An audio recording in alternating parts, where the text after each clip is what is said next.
Hello trader, welcome back to my channel. আজকে আমি যে বিষয় নিয়ে কথা বলবো সেটা হলো মাদার ক্যান্ডেল।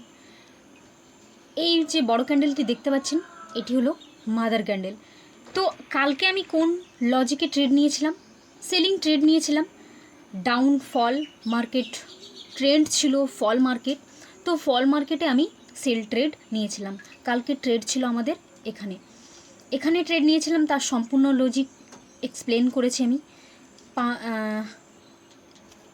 1 মিনিট এন্ট্রি ছিল। তো এখানে ছিল আমাদের এন্ট্রি পয়েন্ট। তার পুরো বিষয়টা আমি আলোচনা করেছি যে কেন আমি এন্ট্রি নিয়েছিলাম। কালকের যে ভিডিওটি তৈরি করেছিলাম তাতে আপনারা দেখতে পাবেন। এখানে 1:8 টার্গেট দিয়েছিল। এন্ট্রি লজিক হলো 1:2, কিন্তু কালকের এন্ট্রি টার্গেট পয়েন্ট ছিল 1:8। এই ট্রেডটি কালকের ক্যাচ করেছিলাম। তো আজকে আমি এখান থেকে আজকে যে আমি কেন বায়ার থাকবো তা পুরোটা এক্সপ্লেন করব। তো গাইজ, এখানে যেটা 15 মিনিটে দেখতে পাচ্ছি, চলো 15 মিনিট টাইম ফ্রেম। 15 মিনিটের টাইম ফ্রেমে দেখতে পেলাম মার্কেট কি করেছে। ফলিং মার্কেট ছিল, মার্কেট ফল করছিল। তো সেখানে কি করছিলাম, লোয়ার লো স্ট্রাকচার দেখে এন্ট্রি নিচ্ছিলাম। যেমন কালকেরটাতে ছিল ফলিং মার্কেট, কিন্তু slow buying, breakout failure entry. তো 1:8 টার্গেট দিয়ে দিয়েছিল। কিন্তু আজকে আমি বায়ার। কিন্তু কেন বায়ার তার সম্পূর্ণ লজিক আমি এক্সপ্লেন করব। প্রত্যেকটা ট্রেডে গাইজ আমার 2-3টে করে লজিক থাকে।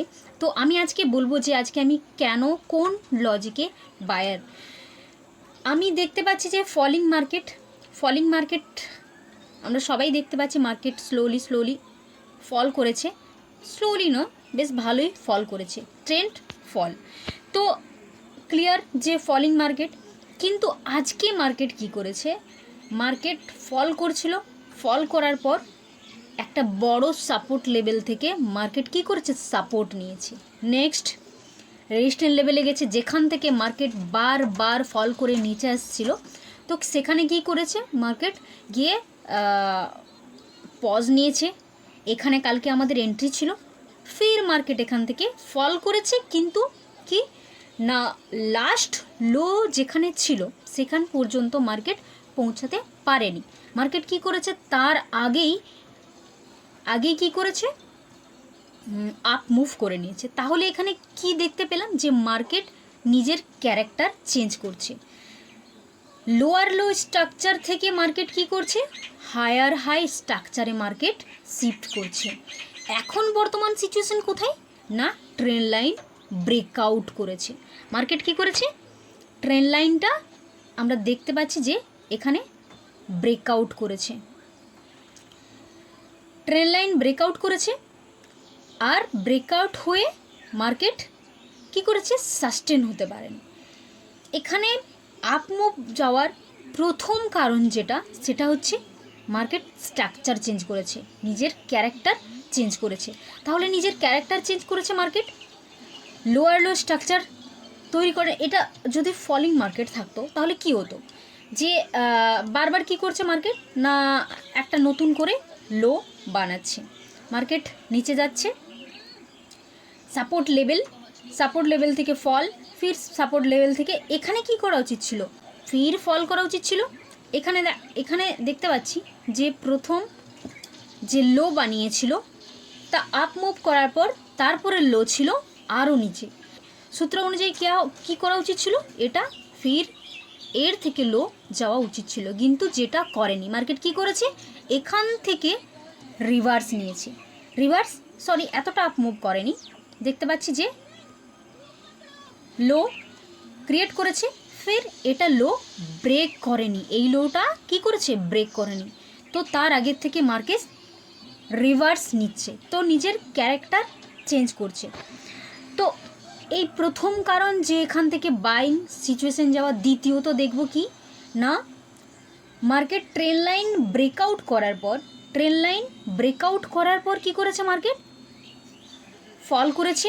এখান থেকে কি আশা রাখতে পারবো, যে ফির আবার যতগুলো এখানে বায়ার এন্ট্রি হয়েছে তাদেরকে পুল ব্যাক নিয়ে ফির এন্ট্রি হবে। এটা একটা কারণ। দ্বিতীয়ত এখানে আরেকটা জিনিস দেখতে পাচ্ছি যে এত বড় একটা বুলিশ ক্যান্ডেল, রেড ক্যান্ডেলের পর বিশাল বড় একটা বুলিশ ক্যান্ডেল, এটাকে আমরা কি ক্যান্ডেল বলি? Mother candle. তাহলে মার্কেট কি করেছিল? ফল করেছিল, নিচে নিয়ে যাওয়ার চেষ্টা করেছিল মার্কেট। ফির সাপোর্ট লেভেল থেকে কি করেছে? সাপোর্ট লেভেল থেকে মার্কেট ফির আবার সাপোর্ট নিয়েছে। এখানে মার্কেট সাপোর্ট নিয়েছে। সাপোর্ট নেওয়ার পর একটা বড় বুলিশ ক্যান্ডেল, এই ক্যান্ডেলটাকে বলবো আমরা কি? Mother candle. মাদার ক্যান্ডেল সামনের ক্যান্ডেলটাকে পুরো খেয়ে নিয়েছে। এখানে হেভি পরিমাণে বায়ার এন্ট্রি হয়েছে। সেলার চেষ্টা করেছিল মার্কেট ফল করার, কিন্তু হিউজ পরিমাণে বায়ার এন্ট্রি করেছে এখানে। ফির মার্কেটকে পুরো পাম্প করে রিভার্স করার চেষ্টা করেছে। এরপর কি হবে? যে এত বড় যে বায়ার ক্যান্ডেল তৈরি হয়েছে, তো এখানে কিছু আবার নতুন বায়ার সেলার এন্ট্রি হবে, যাদের সবকটাকে রিমুভ করে ফির মার্কেট উপরে যাবে। এখানে কি করবে?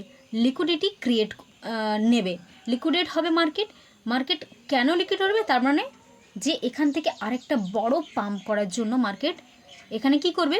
লিকুইডেট ক্রিয়েট করবে, কিছু বায়ার কিছু সেলার এন্ট্রি করিয়ে, যে যতগুলো সেলার থাকবে তাদের অ্যাসেল খাবে, যতগুলো বায়ার এন্ট্রি হবে রিটেলার বায়ার তাদের অ্যাসেল খেয়ে ফির মার্কেট আবার উপরে পাম্প করবে। তো আমরা কি করব? যে বায়ার সেলার ফাইটিং হওয়ার পর যে এন্ট্রি পয়েন্ট দেখতে পাবো, সেই এন্ট্রি পয়েন্টে এন্ট্রি নেব। তো চলো ওয়েট করি এন্ট্রি পয়েন্টের জন্য। তো এই ক্যান্ডেলে এন্ট্রি হবে, এখানে এন্ট্রি পয়েন্ট থাকবে। তো 1:2 আশা রাখবো।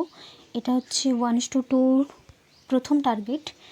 সাপোর্ট লেভেল থেকে পুরো বাই হচ্ছে, তো এখানে প্রথম টার্গেট থাকবে টার্গেট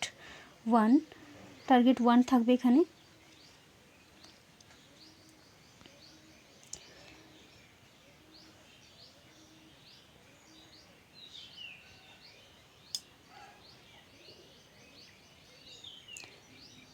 টার্গেট লেভেল 2 থাকবে এই লেভেল বরাবর।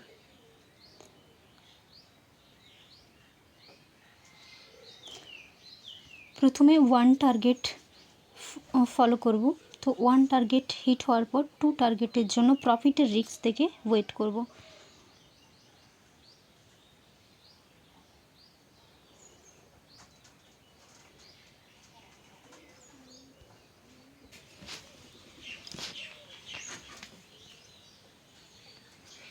ট্রেড কার্ড 1:2 টার্গেট দিয়ে দিয়েছে। এত স্লো বাইং হচ্ছে, তো আশা করা যায় না যেখান থেকে প্রফিট দেবে। তো এখানে যে আমি মাদার ক্যান্ডেল দেখে এন্ট্রি করেছিলাম, তা কি প্রবলেম হয়েছে সেটা আমি বলবো। তো এখান থেকে তো ট্রেড কার্ড বিলকুল আর দাঁড়াবার ইচ্ছে নেই। কেন ইচ্ছে নেই সেটা আমি বলবো। প্ল্যানিং ছিল কি, যে মার্কেট বড় হেভি বাইং জোন, হেভি পরিমাণে বাই হয়েছে, যেহেতু এত বড় একটা ক্যান্ডেল, তো নেক্সট ক্যান্ডেল কি করবে? আপ মুভ দেওয়ার পর পুল ব্যাক আর রিটার্ন, যেটা করেনি মার্কেট। ফির আবার কি হয়েছে? সোজা এখানে তো এন্ট্রি পয়েন্ট মিলেইনি। সাপোর্ট লেভেল এসে যখন একটা এন্ট্রি পয়েন্ট মিলেছে, তো এটা এখানে এত স্লো বাইং হচ্ছে, এত স্লো বাইং, তো এখান থেকে আর দাঁড়াবার বিলকুল মাত্র ইচ্ছে নেই। তো বড় কোনো ফাউন্ডার এখানে এন্ট্রি নিয়েছে, তো ফির এখান থেকে পুল ব্যাক আর নেক্সট মুভ আরও বড়, কিন্তু তা হয়নি। তো চলো গাইস, দেখা হবে কালকের ভিডিওতে, কালকের ট্রেডে।